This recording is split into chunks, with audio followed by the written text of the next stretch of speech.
खंडहर परे खंडहर परे जूना मंदिर हा खंडहर परे खंडहर परे जूना मंदिर हा खंडहर परे खंडहर परे जूना मंदिर हा खंडहर परे खंडहर परे खंडहर परे जी खंडहर परे खंडहर परे जी खंडहर परे खंडहर परे जी खंडहर परे खंडहर परे जी खंडहर परे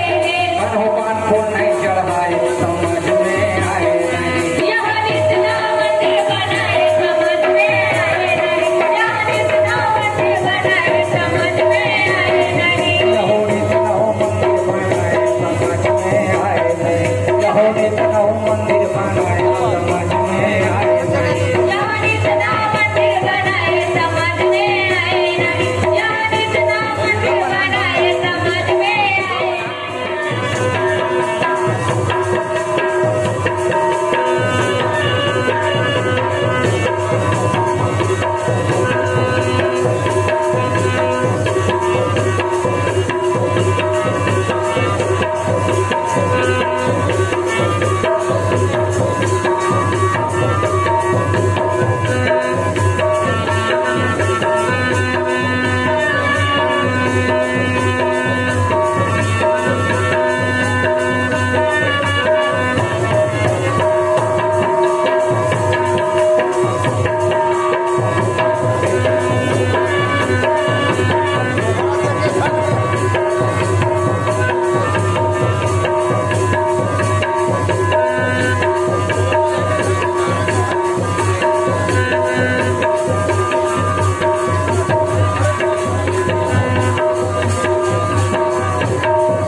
सैया है जके रजैया जके रजैया एक को सैया है जके रचैया जके रचैया एक को सैया है जके रजैया जके रजैया एक को सैया है जके रचैया जके रचैया जके रजैया जी जके रजैया जके रचैया जी जके रचैया जके रजैया जी जके रजैया जके रचैया जी जके रचैया भिन्न भिन्न देवन मढ़ाए समझ में आए नहीं यहाँ जितना मंदिर बनाए समझ में आए नहीं यहाँ जितना मंदिर बनाए समझ में आए नहीं यहों इतना मंदिर बनाए समझ में आए नहीं यहों इतना मंदिर बनाए समझ में आए नहीं यहाँ जितना मंदिर बनाए समझ में आए नहीं यहाँ जितना मंदिर बनाए समझ में आए नहीं